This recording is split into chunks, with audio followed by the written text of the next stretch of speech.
வானத்தை போல இது வந்து ஒரு மிகப்பெரிய ஹிட்டான படம். இந்த படத்தில் வந்து விஜயகாந்த் டபுள் ரோல் பண்ணியிருப்பார். அதுவும் விஜயகாந்த் வந்து ஒரு சில சீன்லாம் நம்மளை வந்து அழுக வச்சுருப்பார். அதில் அந்த ஓப்பனிங் சீன் வந்து அந்த வீட்டில் தண்ணி ஒழுகிட்டு இருக்கும். அப்போ வந்து உள்ளே அப்படியே கேமரா எடுத்துகிட்டு போவாங்க.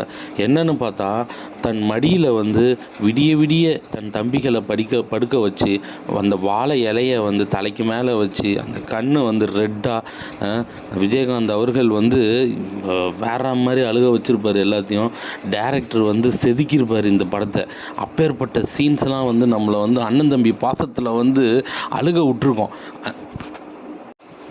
அப்புறம் ஒரு சீனில் வந்து மீனா வந்து இந்த மண்ணை கொடுத்துட்டு என்ன அப்படின்னு சொல்லிட்டு ஒரு அசிங்கப்படுத்துகிற மாதிரி ஒரு சீன் வரும். அதில் நம்ம விஜயகாந்த் கெத்து பண்ணியிருப்பார். மாவனை 900, 9,000, 70,000ன்னு சொல்லிட்டு ஒரு நம்பரை கொடுப்பாரு பாருங்க. தேட்டர்லாம் வந்து விசில் பறந்தது அந்த டைமு. அதுக்கப்புறம் ஒரு சீனில் வந்து செந்தில் வந்து ஒரு செம்மையான காமெடி பண்ணுவார். அந்த ஹோட்டல் நடத்துவார். அதில் கூட ஒரு 1-2 காமெடிலாம் செம்மையாக இருக்கும். ஸோ அந்த விக்ரமன் அந்த மியூசிக் சென்டிமெண்ட் மியூசிக்ஸை வச்சு அசத்திருப்பார் இந்த படத்தில். அதுக்கப்புறம் அந்த பாட்டிமா அவங்களும் வேறு லெவலில் ப்ளே பண்ணியிருப்பாங்க.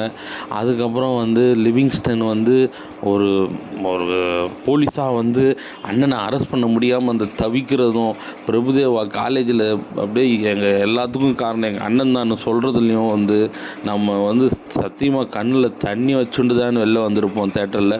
அப்பேற்பட்ட ஒரு மகத்தான படம் தான் வானத்தை போல். அவனை 365 நாள் ஓடின படம் இது. அது மாதிரி கேப்டனுடைய ஒரு பெஸ்ட்டு படம் இந்த படம்னு சொல்லலாம்.